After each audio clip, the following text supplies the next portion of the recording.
दोस्तों चालू करते हैं एक्सरसाइज 20.3 का वेरी फर्स्ट सब। ठीक है, इस क्वेश्चन में कह रहा है द क्रॉस सेक्शन। ठीक है, cross section of a piece of metal. हमारे पास ये मेटल का पीस है एक, उसका ये क्रॉस सेक्शन है। मतलब मेटल का पीस कितना बड़ा है वो तो नहीं दिख रहा, बट उसका क्रॉस सेक्शन एरिया दिख रहा है कि इस शेप में है वो। तो हमारा जो मेटल पीस है वो इस शेप में है। ठीक है, और इस ये जो मेटल पीस है उसका लेंथ कितना है दोस्तों? 2 मीटर्स। ठीक है, अब इस पूरे डायग्राम में आपको 12 सेंटीमीटर दिख रहा है, 8 सेंटीमीटर भी दिख रहा है, 6 सेंटीमीटर भी दिख रहा है, 5 भी दिख रहा है, ये सब दिख रहा है, लेकिन 2 मीटर कहीं नहीं दिख रहा। उसका एक रीज़न है दोस्तों, क्योंकि ये एक क्रॉस सेक्शन एरिया है। क्रॉस सेक्शन में आप डेप्थ नहीं दिखा सकते। कहने का मतलब है, मान लो अपने पास ये मैंने एक बुक आपके सामने लिया। ठीक है, इस बुक की बात करते हैं। अगर आप स्क्रीन पे देखोगे तो आपको ये पता चलेगा कि इस बुक की लेंथ कितनी है कि नहीं। इस बुक की लेंथ है मान लो 20 सेंटीमीटर, तो ये तो 20 लिखेंगे ऐसा, हम इसको 20 लिख देंगे। ये डेप्थ है, मान लो इसकी जो हाइट है वो 3 सेंटीमीटर है। ठीक है, तो ये 3 सेंटीमीटर हुई। बट ये बुक कितना डीप है वो मैं पेपर पे कैसे लिखूंगा? मैं ऐसा रेक्टेंगल बनाऊंगा, ये उसकी एरिया ऑफ क्रॉस सेक्शन है। तो इस बुक की एरिया ऑफ क्रॉस सेक्शन एक रेक्टेंगल है, लेकिन वो कितना डीप है अंदर वो तो पता ही नहीं है, और वो मैं पीस ऑफ पेपर पे लिख भी नहीं सकता, है कि नहीं। उसी तरह से ये जो हमारा मेटल का पीस है उसका क्रॉस सेक्शन एरिया तो दिखाया है, लेकिन वो कितना डीप है वो तो क्वेश्चन में ही बोलना पड़ेगा उसको कि वो 2 मीटर इन लेंथ है। जैसे ये, अगर मैं आपको इस तरह से इस पेन को दिखा दूं तो आपको ये एरिया ऑफ क्रॉस सेक्शन दिखेगा सर्कल, बट इसका लेंथ कितना है, ये कितना डीप है, वो तो आपको ऐसा करके ही दिखेगा ना। मतलब on a piece of paper आपको नहीं दिखेगा कि वो कितना डीप है कि नहीं। जस्ट फॉर एग्जाम्पल, आप ऐसा मान लो कि ये गोइंग इन हाईवे और आप अभी सडनली आप टनल में जाने वाले हो, तो बाहर से टनल तो आपको एक डोम जैसा लगेगा, बट अंदर जाओगे तो पता चलेगा ना कितना डीप है वो। ठीक है, तो पीस ऑफ पेपर पे कितना गहरा है वो मेटल का पीस वो नहीं दिख रहा, और हमको क्वेश्चन में कहा है कि वो 2 मीटर इन लेंथ है। ठीक है, सो चलो चालू करते हैं। इस क्वेश्चन में हम लोगों को कहा है calculate the area of cross section. तो चलो फिर फर्स्ट क्वेश्चन करते हैं, फर्स्ट पार्ट करते हैं। एरिया ऑफ क्रॉस सेक्शन निकालना मतलब मुझे एक्चुअली ये पूरी एरिया निकालनी है। देखो, ये मुझे पूरी एक एरिया निकालनी है, इस पूरे मेटल पीस की क्रॉस सेक्शन एरिया निकालनी है। अब इसको ना मुझे दो पार्ट्स में ब्रेक करना पड़ेगा, क्योंकि ये कोई स्टैंडर्ड फिगर नहीं है, ना ये रेक्टेंगल है, ना ये सर्कल है, ना स्क्वायर है। ये कोई अजीब सा शेप है इसका। तो इसको ना अपन 2 पार्ट्स में ब्रेक कर देते हैं इस तरह से। ठीक है, अब ऐसा हो गया कि ये पूरा मेटल पीस का जो क्रॉस सेक्शन है वो 2 फिगर्स में ब्रेक हो गया। एक नंबर 1 ये जो एक रेक्टेंगल फॉर्म है, और ये नंबर 2, है कि नहीं, तो जो ट्राइंगल फॉर्म है। तो एरिया ऑफ क्रॉस सेक्शन निकालने के लिए मुझे पहले इस रेक्टेंगल की एरिया निकालनी पड़ेगी, है कि नहीं। इस रेक्टेंगल की मैं एरिया निकाल लूंगा। इस रेक्टेंगल की एरिया निकालने के बाद मुझे एरिया ऑफ ट्राइंगल भी निकालना पड़ेगा।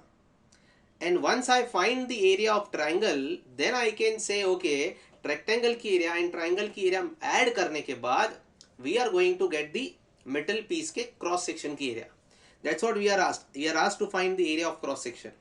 सो let's find out the area of cross section. ठीक है, तो लिख देते हैं एरिया किसका? क्रॉस सेक्शन का। तो क्रॉस सेक्शन की एरिया निकालने का मेथड हमने डिस्कस किया अभी अभी। क्रॉस सेक्शन की एरिया कैसे निकलेगी?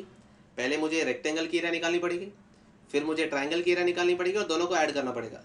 सो I would say that area of cross section includes area of rectangle plus area of triangle. Am I correct with this? Right, cross section area निकालने के लिए दो एरियाज निकालनी पड़ेंगे, पहला रेक्टेंगल एंड देन ट्राइंगल। चलो रेक्टेंगल की area निकाल देते हैं। Now look at the diagram. आपको इस रेक्टेंगल की एरिया निकालना बहुत आसान आ जाएगा, बहुत आसानी से आ जाएगा। Length into breadth, that's the area of rectangle. Right, area of rectangle निकालने के लिए लेंथ इंटू ब्रेथ करना पड़ेगा। Can you tell me how much is this length? Correct, 8। How much is the breadth is this?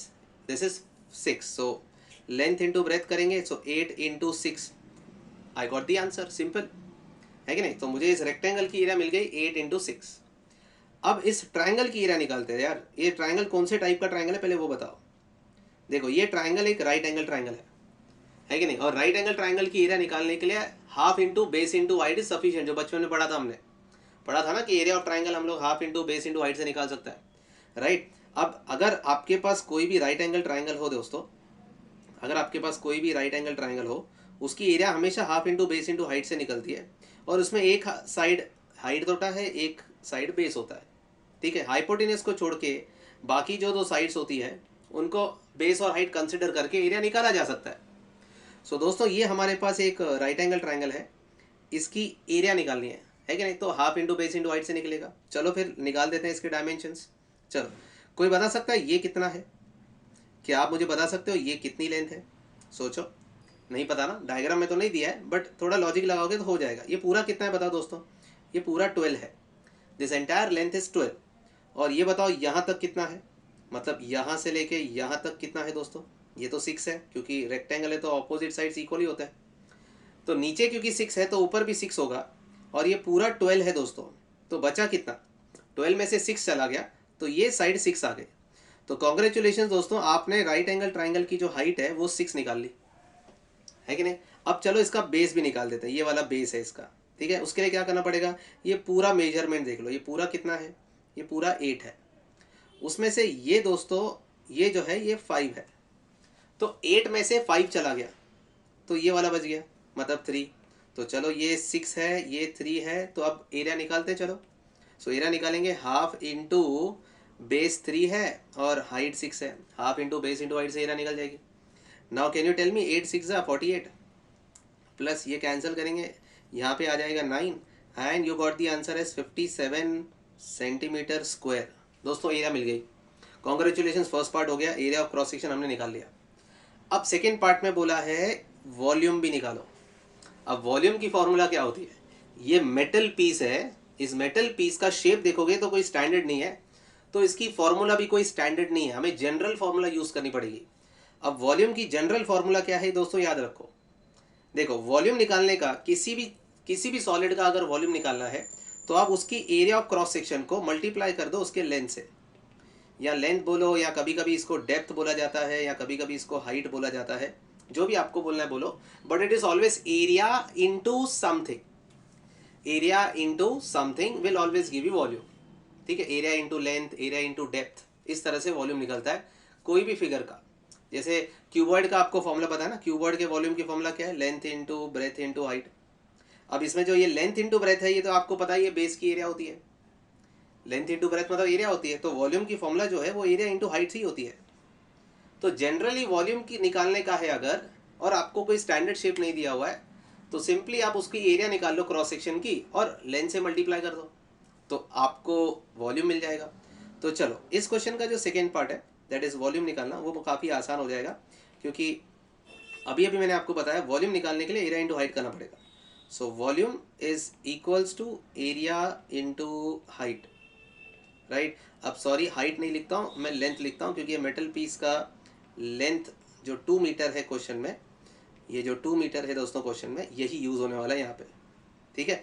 तो question में, हर question में एक ऐसा नंबर होगा जो डायग्राम में नहीं दिखा पाओगे, और वो ही नंबर यूज होता है वॉल्यूम निकालने के समय, वही नंबर यूज होगा वॉल्यूम निकालने के समय, समझ रहे हो? अब उन्होंने इसको लेंथ बोला है तो मैं यहाँ पे लेंथ लिख रहा हूँ, ठीक है। वेल, तो एरिया कितना आया दोस्तों? इस मेटल पीस का एरिया कितना आया? एरिया ऑफ क्रॉस सेक्शन हमको आया 57। So we are going to write here 57 into how much is the length. ये जो मेटल पीस है हमारा, ये कितना डीप है दोस्तों? ये कितना इसका लेंथ है? ये लेंथ है 2 मीटर। जैसे अभी इस बुक की बात करें, तो अगर आपने इस बुक का वॉल्यूम निकालना है, अगर आपको इस बुक का वॉल्यूम निकालना है, तो आप क्या करो, आप ये लेंथ इंटू हाइट कर लो, ये लेंथ इंटू हाइट कर लो, आपको ये एरिया ऑफ क्रॉस सेक्शन मिल जाएगा। उसके बाद इसको इंटू डेप्थ कर लो तो आपको वॉल्यूम आ जाएगा। वही तो मैं कर रहा हूँ, मैंने एरिया ऑफ क्रॉस सेक्शन 57 निकाल लिया है। अब ये मेटल पीस कितना लंबा है? It is 2 metres, right. So मैं इंटू 2 करूँगा, लेकिन अब प्रॉब्लम ये है कि ये तो मीटर्स में है, और हमने जो एरिया निकाली है ये पूरी सेंटीमीटर स्क्वायर में है कि नहीं? तो ये भी सेंटीमीटर में होना चाहिए। तो 2 मीटर्स मतलब 200 सेंटीमीटर, एंड दैट्स इट दोस्तों। तो 114 और 00 सेंटीमीटर क्यूब ये आ गया दोस्तों। सिंपल है।